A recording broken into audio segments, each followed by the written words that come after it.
Estamos ao vivo. Maravilha, boa noite a todos que estão nos assistindo aí no YouTube. A gente vai agora dar início, vamos iniciar a palestra de encerramento do primeiro congresso da ANEP, agora em 2021. E queria dar as boas-vindas a meu amigo, professor, foi meu orientador no doutorado, Fred Dier, amigo de longa data, desde o Colégio São Paulo, né, Fred? E que é assim, uma autoridade no processo civil. Diria que não só no processo civil brasileiro, né? Tem se enveredado aí, não só no caminho do direito, mas também aí no caminho da intelectualidade, da literatura, das artes em geral. Não sei se vocês sabem, mas Fred aprecia a arte, aprecia as pinturas, as esculturas. Aí depois, se tiverem uma oportunidade, bata um papo com ele sobre isso, sobre literatura de uma forma geral, que vocês vão ver quão rica é a conversa. Fred, seja bem-vindo. Aliás, aqui eu não devia nem dizer que seja bem-vindo, porque a casa é sua, né? Como diria Arnaldo Antunes e Maria Bethânia, a casa é sua. Ontem a gente estava falando um pouquinho da história da MEP, dizendo que esse ano a gente completa 10 anos, e aí a gente começou a falar de como é que a ANEP surgiu, e você é um dos pais da ANEP, né? Nós somos, assim, desde lá daquele encontro lá dos jovens processualistas, e depois... 2008. É 2008, né? Exato. 2008, dezembro de 2008. O encontro aqui em Salvador em 2009, um em 2010 em Recife, 2000 Fortaleza, 2010, Fortaleza. Foi, 2009 aqui, 2010... Não, bicho. Foi. Teve Recife no meio. 2009, Recife, ou Salvador. 2010, Fortaleza. Em Fortaleza, eu apresentei a proposta De para constituir todos, constituir a associação. 2011, Belém. Que aí fez a associação. Em 2012, Recife. Recife, então, foi no ano seguinte, 2012, exatamente. Então, a gente estava falando aí desses... Ontem a gente estava falando sobre esses 10 anos e relembrando um pouquinho da história, dizendo que esse é um ano especial para a gente. Afinal de contas, a gente está completando 10 anos, né? De associação. E você foi também o primeiro presidente da ANEP, lá no triênio 2011-2013. 14. 2011, 12... Porque não era o ano certinho. Era isso mesmo. Não era o ano certinho. Terminou em 2014. 2014 eu entreguei para Léo, aí 2014, 2017, Léo, 2017, 2020, Pedro, agora você. Exatamente. Beleza. Mas então, sinta-se em casa. Obrigado, boa noite a todo mundo. Eu só beleza? Posso ir? Pode, eu só ia lhe apresentar. Me quer me apresentar? Me apresente aí. Claro. Me apresente, então, me apresente. Pronto. Eu ia dizer que Fred, além disso tudo, de ser um amigo, etc., Fred é pós-doutor pela Universidade de Lisboa, é doutor pela PUC de São Paulo, mestre pela Universidade Federal da Bahia, livre-docente pela USP, professor da UFBA, da Faculdade da UFBA, e advogado. E vai tratar aqui de um tema que é um tema assim, inusitadíssimo, e estamos todos curiosos para saber do que se ocupa um processualista. Então, seja bem-vindo, a palavra está com você. Não precisa dizer, né? Jogue duro. Vamos lá. Boa noite a todos, boa noite a todas. Uma grande satisfação estar aqui. Obrigado, Adonias, pelo convite, né, para poder fazer essa palestra de encerramento. Queria desejar-lhe boa sorte no seu mandato. Você que tomou posse festivamente ontem, embora já tenha tomado posse oficialmente há mais tempo. Para mim, ver você como presidente é uma alegria e um orgulho muito grande. Ver um segundo presidente da Bahia, né, como presidente da ANEP, e sei da sua capacidade de gestão incrível e da sua leveza, né, que é fundamental. A leveza é fundamental, e essa é uma das suas grandes características. Não por acaso, Você gosta de arte e tem casa lá na Chapada. A pessoa que tem casa na Chapada traz com si a paz e a leveza necessárias para conduzir uma associação como a nossa. E, de fato, Adonias, eu escolhi esse tema do que se ocupa um processualista, que é uma pergunta, né? Porque é uma pergunta. Na verdade, eu não sei se vocês divulgaram como uma pergunta ou como uma frase sem interrogação. Uma pergunta. É uma pergunta, exatamente. Uma pergunta. Porque essa pergunta é uma pergunta que eu me fiz especificamente no ano passado. Veja que eu já deveria ter me feito essa pergunta há mais tempo, evidentemente. Mas calhou de essa pergunta surgir para mim a partir de reflexões que eu passei a ter no ano passado, pensando o seguinte: eu estou vendo muita coisa acontecendo, eu estou vendo estudos dos mais variados assuntos, eu estou vendo livros de direito administrativo escritos por processualistas, livros de processualistas escrevendo sobre tecnologia, livros de processualistas escrevendo sobre negociação. E percebam que são temas que têm aparecido, têm ficado no tabuleiro, né, das nossas afinidades intelectuais, nós, entenda, processualistas, né? Nós, processualistas, estamos ganhando afinidade ou tendo afinidade com esse tipo de discussão. Então, eu fiquei pensando, então, nós, processualistas, estudamos o quê? Nos debruçamos sobre o quê? E aí eu fui dar um passo atrás. E o passo atrás foi tentar descobrir como é que as coisas se organizavam classicamente sob essa perspectiva. E aí, classicamente, eu percebi que havia uma trilogia. Quer dizer, o objeto da preocupação de um processualista era composto por 3 elementos. Vamos chamar essa trilogia de trilogia clássica, que era composta pelos aspectos normativos, evidentemente. Você estudava as normas processuais, evidentemente é uma preocupação do processualista.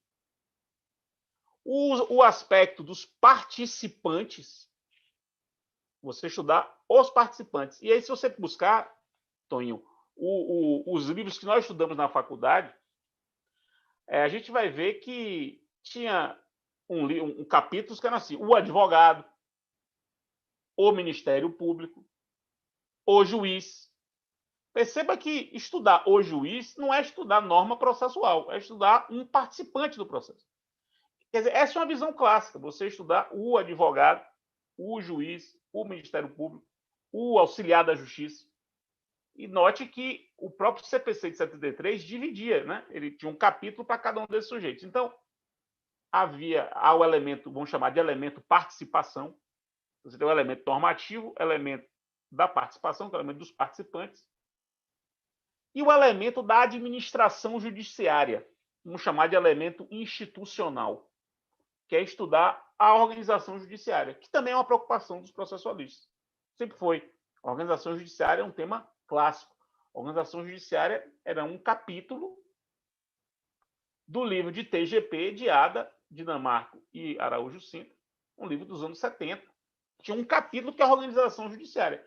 E, veja bem, estudar a organização judiciária é estudar a administração. É estudar a administração. É estudar a organização administrativa, institucional da coisa. Essa trilogia, ela é realmente muito difundida. E, de um modo geral, é assim que o processualista se debruçava sobre isso. Partindo dessa trilogia, eu comecei a perceber que ela não resolve o nosso problema hoje. Nós, processualistas, nós não nos atemos apenas a isso. Não nos atemos e mais. Não nos devemos ater. Quer dizer, há um problema aí fático, evidentemente. Isso não acontece. Quem é processualista não se preocupa só com isso. E há um elemento, vamos chamar assim, de deontologia científica. Nós não deveríamos fazer isso. Quer dizer, é uma questão deontológica. A gente não poderia se restringir a estudar apenas isso. E aí eu quero fazer as seguintes reflexões. A primeira delas é que me parece que essa trilogia é insuficiente. E eu proponho agregar mais 2 elementos. Proponho agregar mais... A primeira observação que eu quero fazer é essa. Haverá várias outras observações, mas a primeira eu quero fazer é essa. Além desses 3 elementos, acho que hoje há, no mínimo, mais 2. De modo a formar um pentateuco epistêmico, objeto das preocupações de um processualista. O quarto elemento seria o estudo, quer dizer, é o estudo dos meios de solução de conflitos não judiciários, ou as outras portas de acesso à justiça.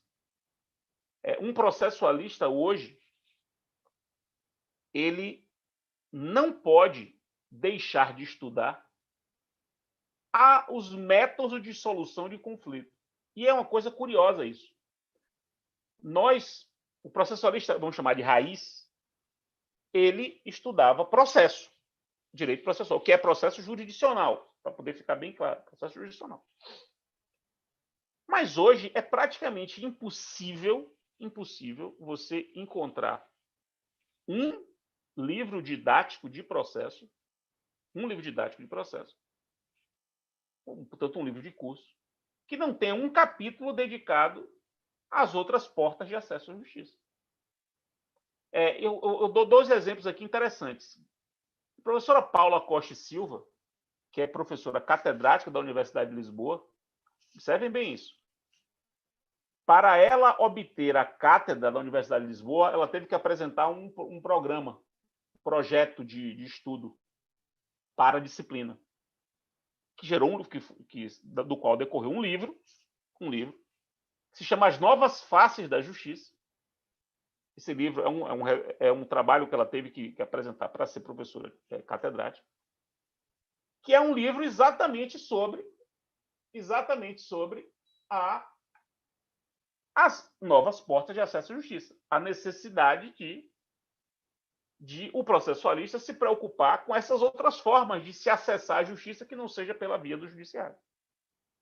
Outro exemplo, o último livro da professora Ada Pellegrini Grinova, um livro que ela publicou 1 ano antes de morrer, que é um livro sobre teoria geral do processo, em que ela escreveu sozinha, ela coloca a solução consensual dentro da teoria geral do processo. Para ela, é preciso dividir jurisdição clássica e a jurisdição que ela chama de consensual. Perceba que ela colocou dentro da teoria geral do processo a necessidade de você estudar as soluções consensuais de conflito. Então, estamos falando aqui de Ada Pellegrini Grinova, titular da Universidade de São Paulo, Paula Costa e Silva, que para ser catedrática, que é o correspondente a titular na Universidade de Lisboa, teve que fazer isso. Mas perceba, nós temos um código de processo que tem um capítulo dedicado à mediação e conciliação. Perceba que esse capítulo de mediação e conciliação não é de processo civil. Não é processo civil, mas está dentro do CPC. E ninguém discute que está bem alocado no CPC. Nada obstante haver uma lei depois que cuide do assunto. Perceba que esse mesmo CPC, no artigo 3º, parágrafo 3º, o que é uma coisa que ainda não... Eu não vi as pessoas percebendo a profundidade do que é isso. Quer dizer, o artigo 3º do Código é o artigo sobre jurisdição. No parágrafo 3º diz: nada obstante esse Código cuidar da jurisdição, a prioridade é soluções não jurisdicionais. Então, coloca como norma fundamental do Código, um código que começaria ali e ainda teria mais 1.069 artigos pela frente. Então é o seguinte, tudo bem, tem mais 1.060 artigos pela frente, mas a prioridade é a solução não jurisdicional. Veja que coisa, o que significa isso do ponto de vista simbólico, né? E também não é por acaso que em qualquer congresso, qualquer evento de processo hoje, qualquer um, 100%, vai ter um painel para tratar disso. qualquer evento enciclopédico de processo, que seja enciclopédico, que seus eventos temáticos, qualquer evento enciclopédico de processo terá, no mínimo, um painel dedicado a esse tipo de reflexão. Então, eu colocaria isso como um quarto objeto. Você pode me dizer, Fred, mas isso aí, na verdade, pode ser dentro da dimensão institucional que já existia. É uma opção também. Não se pensava nisso lá atrás, só se pensava na administração judiciária. Você pode resetar a concepção clássica e dizer que institucional significa... A dimensão institucional é a dimensão das diversas formas de administração da justiça. Tudo bem. Só que como são coisas tão diferentes, eu acho que seria você reunir coisas muito diferentes numa mesma rubrica, só para poder manter em 3. O que não me parece que seria bom, até do ponto de vista pedagógico. O quinto elemento é o seguinte: eu acho que hoje um processualista não pode deixar de se preocupar com o estudo, perceba bem, o estudo da doutrina e do ensino do processo. Perceba o que eu quero dizer. Estudar a doutrina não é estudar a doutrina sobre o artigo 90 do CPC, porque isso é estudar as normas do CPC. É ter a própria doutrina como objeto do seu estudo. Portanto, é compreender como o pensamento sobre o processo se desenvolveu. Então, é ter a ciência do processo como objeto do seu estudo, e não as normas do processo como objeto do seu estudo. Não é por acaso que você percebe que vários processualistas se dedicam a fazer uma história das ideias processuais. Há uma reflexão dos ecossistemas geradores de determinados pensamentos. Por que Calmon pensou aquilo? Qual foi o contexto? É uma espécie de ecologia. Você fazer uma ecologia do pensamento da pessoa. E do ensino, que é uma outra coisa importante. E aí eu coloco o ensino e a construção dos pensamentos como um quinto elemento que deve ser objeto de uma reflexão do processualista. E veja que, vou fazer uma inconfidência aqui.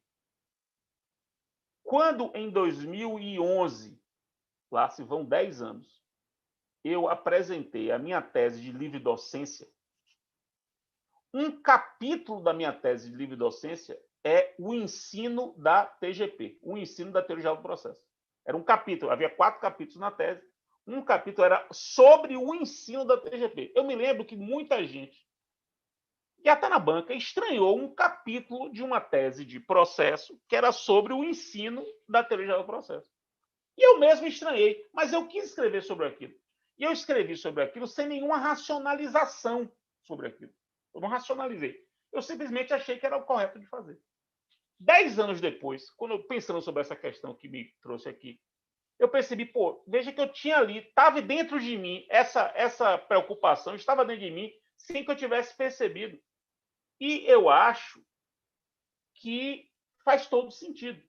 E acho, inclusive, Adonias, você que é nosso presidente agora, que uma das coisas que a sua gestão poderia deixar de legado e continuar nessa corrida nessa corrida de revezamento que é os mandatos de presidente. A troca de bastão. Essa troca de bastão é a ANEP poder construir um currículo modelo de direito processual. Currículo modelo. Como qualquer currículo modelo, serve como modelo. As pessoas vão adaptar às peculiaridades de cada faculdade, com propostas de disciplinas obrigatórias, propostas de disciplinas optativas, proposta de arrumação dos conteúdos em cada disciplina, propostas de nomenclatura para as disciplinas, porque isso faz parte da cultura processual. A cultura processual, aquilo que a gente chama de cultura processual, é uma interação desses 5 elementos. Perceba, as diversas, permanentes, inevitáveis interações entre esses 5 elementos. As inevitáveis, variadas e permanentes interações entre esses 5 elementos geram a cultura processual. A cultura processual nossa é produto da combinação desses 5 elementos que interagem o tempo todo, a cada dia. Pois bem, então essa é a primeira coisa que eu quero dizer. Eu acho que os elementos devem ser 5 e não 3. Agora eu vou fazer algumas glosas aos elementos clássicos. Glosa aos elementos clássicos. E a primeira glosa que eu quero fazer aos elementos clássicos diz respeito ao elemento, a dimensão normativa. A dimensão normativa. Qual é a glosa? É que me parece que hoje, quando a gente estuda as normas processuais, um processualista deve se preocupar claramente com a doutrina das fontes e com as técnicas de interpretação e aplicação. Aí você pensa, mas Fred, isso não é matéria, não é preocupação da teoria geral do direito ou da hermenêutica jurídica? É, de fato é. Só que um processualista não pode deixar de estudar isso, por algumas razões. A começar pelo fato de o próprio CPC hoje, o Código de Processo Civil brasileiro, ele é fonte de normas de interpretação. Artigo 8º, artigo 322, parágrafo 2º, 489, parágrafo 2º e 3º, 926, para referir aí a 5 dispositivos, né? 1, 2, 3, 4 artigos do Código, 8º, 322, parágrafo 2º, 489, parágrafo 2º, 3º e 926. Eles trazem normas de interpretação, não são normas processuais. Quando o artigo 8º diz que o juiz deve observar razoabilidade e proporcionalidade, quando o 322 diz que o pedido se interpreta de acordo com a boa-fé, quando o 489 fala da ponderação, fala da boa-fé como norma de interpretação da sentença, como o 926 fala de integridade e coerência, ele fala de normas de interpretação e normas de aplicação dentro do Código. Por quê? Porque como o processo cuida de uma solução de um problema com aplicação autoritativa do direito, todas as discussões relacionadas à hermenêutica, fontes e normas são discussões que inevitavelmente vão cair na decisão judicial, que é um tema fundamental do processo. Não é por acaso que nós temos recentemente inúmeros livros de processualistas contribuindo com hermenêutica, processualistas contribuindo com a teoria das fontes do direito, processualistas preocupados com a fundamentação da decisão. E perceba, Tonho, estudar a fundamentação da decisão não é propriamente estudar processo. Não é propriamente estudar processo. Mas o processualista se preocupa com isso. O processualista se preocupa com o controle da racionalidade da decisão, controle da argumentação da decisão. Isso não é processo numa visão tradicional. Perceba que os livros que nós estudamos na faculdade, nenhum deles se preocupava com isso. Hoje, me veja um livro de processo civil, hoje atualizado, bom, que na parte de decisão não se preocupe com isso. Que não traga considerações sobre a teoria das normas, teoria das fontes, argumentação jurídica. Então, essa é a primeira glosa. Quer dizer, não dá para estudar a dimensão normativa como se estudava antes. É preciso agregar a ela um repertório que tradicionalmente não era nosso, mas agora foi a gente agora contribui com ele. E veja que coisa interessante. A teoria dos precedentes, que no mundo todo é assunto de teoria do direito, no Brasil virou assunto de processualista. Veja que coisa curiosa. Tirando Thomas Bustamante, Lênio, Streck, que escreveram sobre precedentes e são teóricos do direito, a maior parte dos estudos sobre precedentes no Brasil é resultado de investigações de processualistas. Esse fenômeno não... Veja, as coisas acontecem antes que a gente as perceba, evidentemente, né? A gente só se dá conta depois. O que é que eu estou tentando mostrar? Que achar que o processualista só se preocupa com normas de processo é ignorar o que acontece. É ignorar que os processualistas não se preocupam apenas com normas de processo. Uma outra glosa que eu gostaria de fazer diz respeito à dimensão da participação. Por quê? Porque a dimensão da participação, tradicionalmente, ela se restringia aos profissionais, aos sujeitos profissionais. Então, e se restringia aos profissionais e se restringia à dogmática das normas que regulavam a participação deles no processo. Então, havia um duplo corte epistemológico aí. Você cortava só para estudar os profissionais e só para estudar as normas que cuidavam da participação processual deles. Eu acho que há dois erros aí. Primeiro, que estudar os profissionais não é estudar apenas isso, é também estudar a deontologia deles, portanto, estudar os códigos de ética, a ética da advocacia, a ética do Ministério Público, a ética da magistratura, a ética da defensoria. Nós, processualistas, temos de incorporar isso nas nossas aulas, nas nossas lições. Pergunto a você e respondo por mim. Eu vou perguntar a você e vou responder por mim. Você já deu, nas suas aulas sobre sentença, já informou, já comentou com seus alunos sobre o Código de Ética Judicial Brasileiro, que existe há 13 anos, desde 2008? Eu respondo por mim. Eu nunca fiz isso. Até ano passado. Sou professor há 23 anos e nunca, nas minhas aulas de sentença, de juiz, nunca mencionei o Código de Ética Judicial, que é norma no Brasil,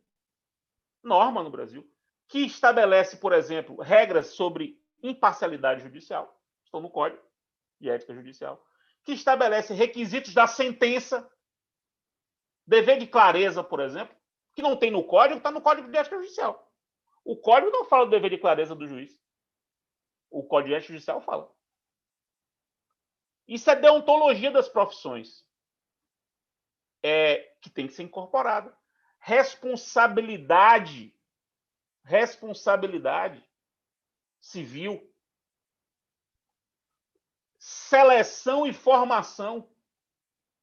Nós estudamos seleção e formação dos profissionais jurídicos? Acho que isso é um tema muito importante para um processualista. Ou, pelo menos, que um processualista tem muito a contribuir.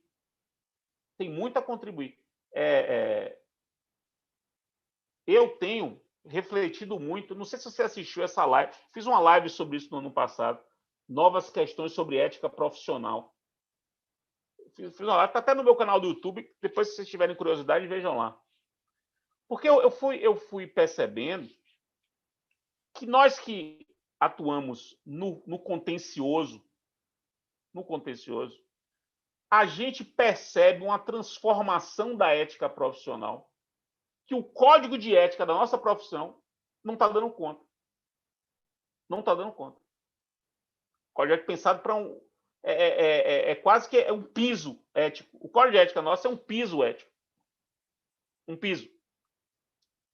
Sendo que há outras questões que você só percebe porque o contencioso, o processo, lhe desperta isso. Acho que isso é tarefa nossa. Não é por acaso que você tem congressos internacionais, congressos da IAPL, que é a Associação Mundial dos Processualistas. Recentemente, a IAPL fez um congresso sobre accountability dos juízes. Existe um livro, inclusive, publicado, até traduzido, publicado aqui no Brasil, coordenado por Miti Dinheiro. É um livro sobre accountability. escrito por processualistas. Accountability dos juízes, dos promotores. E o segundo erro, esse é o primeiro erro. E o segundo erro é não colocar as partes como objeto de reflexão. É você ignorar os sujeitos não profissionais. Eu acho isso um erro terrível. Terrível. A começar pelo fato de que o processo é feito para eles. Começar por esse fato. Mas não só por isso. Primeiro porque estudar, como fez Capelletti, com razão, os tipos de litigantes habituais, litigantes eventuais, por exemplo, o primeiro passo para desenhar regras legais mais adequadas a isso. Regras, por exemplo, que possam estimular ou desestimular a litigância. Estimular ou desestimular. Estimular, por exemplo, o cumprimento das decisões pelos litigantes habituais e desestimular a litigância pelos litigantes habituais ou eventuais. É ignorar, por exemplo, um fenômeno brasileiro que é o papel que litigantes habituais estão tendo na organização, na estruturação de um sistema de online dispute resolution no Brasil. Como é que você pode ignorar o papel do Mercado Livre hoje, que tem uma plataforma conhecidíssima de online dispute resolution? Portanto, ele é um sujeito, perceba, ele é um sujeito fundamental para a administração da justiça no Brasil. E é invisível por nós processualistas. Quando eu falo Mercado Livre, pensa ele como um exemplo, né? Os litigantes habituais que organizam sistemas de solução de conflito online. E estudar a litigância repetitiva, portanto, ter a litigância repetitiva como objeto do seu estudo, algo que, por exemplo, Suzana, nossa amiga Suzana Henriques Costa, da USP, tem. Suzana estuda a litigância repetitiva, e ela estuda a litigância repetitiva como um fato, e tenta compreender a litigância repetitiva. Estudar, portanto, a litigância repetitiva é ganhar repertório, elementos, para compreender institutos processuais, como o IRDR, como a centralização dos processos repetitivos. Quer dizer, institutos processuais clássicos, os clássicos objetos da investigação de um processualista, serão mais bem compreendidos se nós estudarmos a litigância como fenômeno fático relacionado às partes. Então, acho esse erro um erro histórico que tem que ser corrigido. Então, essa é a segunda glosa que eu faço. E aí chego à terceira glosa e última glosa. Veja que eu fiz uma glosa na dimensão normativa, fiz uma glosa na dimensão da participação, e agora eu vou fazer uma glosa na dimensão interinstitucional, na dimensão institucional. Por quê? Porque não dá hoje para estudar a administração judiciária apenas em suas relações internas. Ou seja, apenas vendo a administração judiciária por uma perspectiva estática, quer dizer, só ela, e nas suas relações endógenas, intestinas. Por quê? Primeiro, porque você precisa estudar a administração judiciária nas suas relações entre os diversos órgãos judiciários, pensar nas relações entre as justiças e com o sistema que está fora da justiça. Pensar, por exemplo, as relações do judiciário com os cartórios, a relação do judiciário com as câmaras de arbitragem, a relação do judiciário com a advocacia pública, com a advocacia privada como instituição, com a OAB, com os litigantes habituais. E vejam, meu caro Adonias, que não é por acaso que o CPC previu tantas regras envolvendo cartórios, tantas menções aos cartórios, tantas menções ao Tribunal Marítimo, tantas menções à arbitragem. Porque, vejam, todas são menções a instituições, a entidades que estão fora da administração judiciária, portanto, fora da instituição classicamente estudada pelos processualistas, mas que se tornaram inevitáveis. Elas são inevitáveis para compreender o sistema de justiça. Não é por acaso que agora, em outubro do ano passado, o CNJ editou uma resolução sobre cooperação judiciária. E nessa resolução de cooperação judiciária, a resolução 350 de 2020, há dois artigos 15 e 16 da resolução 350 de 2020, que cuidam daquilo que o CNJ chamou de cooperação interinstitucional. Está regulado. É o CNJ dizendo, o judiciário, você pode cooperar para a administração da justiça com quem está fora do judiciário. E regulamenta a cooperação entre instituições, judiciário de um lado, advocacia pública, cartórios, câmaras arbitrais, litigantes habituais de outro. Nós, processualistas, não podemos ignorar a transformação da dimensão institucional, também sob essa perspectiva. Finalmente, para encerrar, vou fazer agora uma observação geral. Perceba que eu dividi minha exposição em 3 partes. A primeira parte é tentar acrescentar ao objeto clássico de preocupação do processualista mais 2 elementos.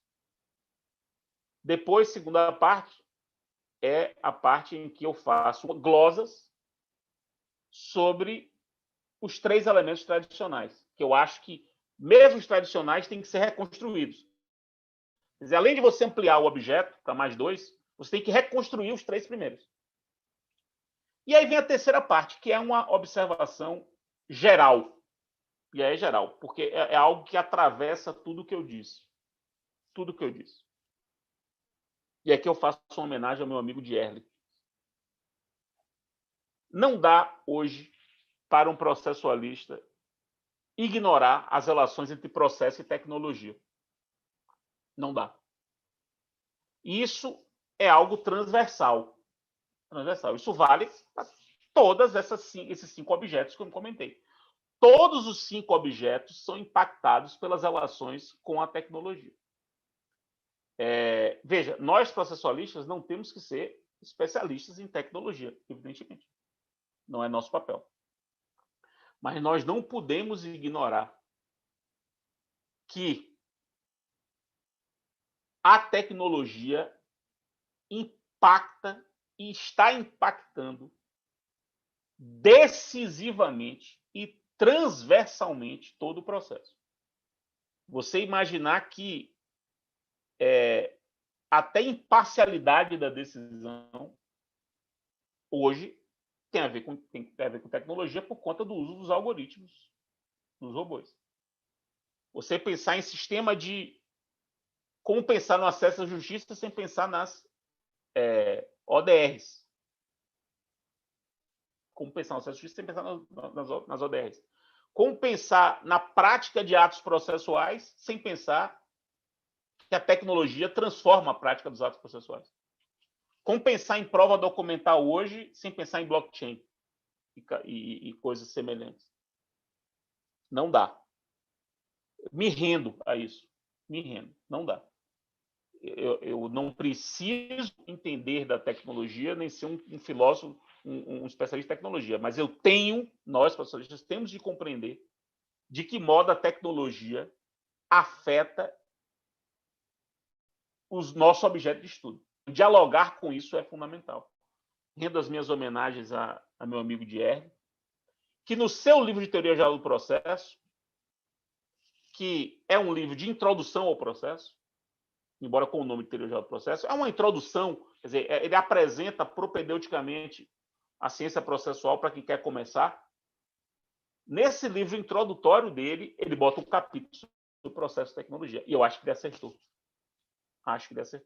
Acho que, de fato, você precisa apresentar, precisa mostrar, na largada, que a tecnologia atravessa o direito, o objeto das nossas preocupações inevitavelmente, por mais que a gente ache isso chato, ou que eventualmente ache isso chato. Eram essas minhas considerações, meu amigo, para uma conferência de encerramento. Acho até que me excedi no tempo, mas consegui falar tudo o que eu queria. Muitíssimo obrigado, espero que você tenha gostado. Não falou demais não, Fred. Na realidade, eu estava aqui pensando, estou vendo aqui também o pessoal do YouTube comentando, e são coisas que a gente tem que pensar mesmo, porque estou vendo aqui o Luiz Vale dizendo assim, feliz em ouvir sua preocupação com os influxos da tecnologia no processo. Não só da tecnologia, mas de tantos outros aspectos, porque essa sua fala é uma fala... ela trata de um tema que perpassa todos os outros temas, né? E perpassa o próprio modo de ver e de entender o direito processual, nas suas diversas dimensões. Eu acho que essa é uma fala que, aqui na Bahia, a gente tem o freio de arrumação, não tem? Que é, quando você está, não sei se essa expressão é usada em outros lugares, mas quando você está no ônibus, o ônibus está muito cheio, e o motorista quer arrumar o ônibus, ele dá aquela freada, todo mundo se ajeita, e aí ele volta para a viagem. Acho que essa sua fala é um freio de arrumação, é assim, bom, vamos todos parar para pensar um pouquinho sobre o que nós, processualistas, do que nós estudamos, do que nós nos ocupamos, né? No estudo da ciência processual. Então, muito útil, e além de ser muito útil, é muito instigante, né? Porque a gente sai daqui com várias propostas para atividades da ANEP e para as atividades de estudo de cada um de nós, né? E para pensar um bocado de coisa. Eu pensei que você ia falar, quando você tinha me falado do tema, né? E você falou assim, não, coloca aí, do que se ocupa um processualista? E aí eu falei assim, bom, talvez ele também fale sobre outras coisas que não são do processo. Mas aí do que se deve ocupar as pessoas, né? As pessoas têm que também ter outras afinidades, têm que se preocupar, tem que abrir outras janelas, né? Deixar janelas abertas é sempre muito bom, é sempre uma postura filosoficamente adequada do meu modo de ver. Mas isso vale para qualquer opção que você tenha. Você quer ser um médico, você tem que deixar suas janelas abertas. Nós, processualistas, também. Né? Beleza. Obrigado pela sua participação. Obrigado por ter abrilhantado nosso primeiro congresso de 2021, com sua participação. Sei que você tem outras preocupações e outras ocupações. Agora, meu amigo. Eu chego tão nervoso.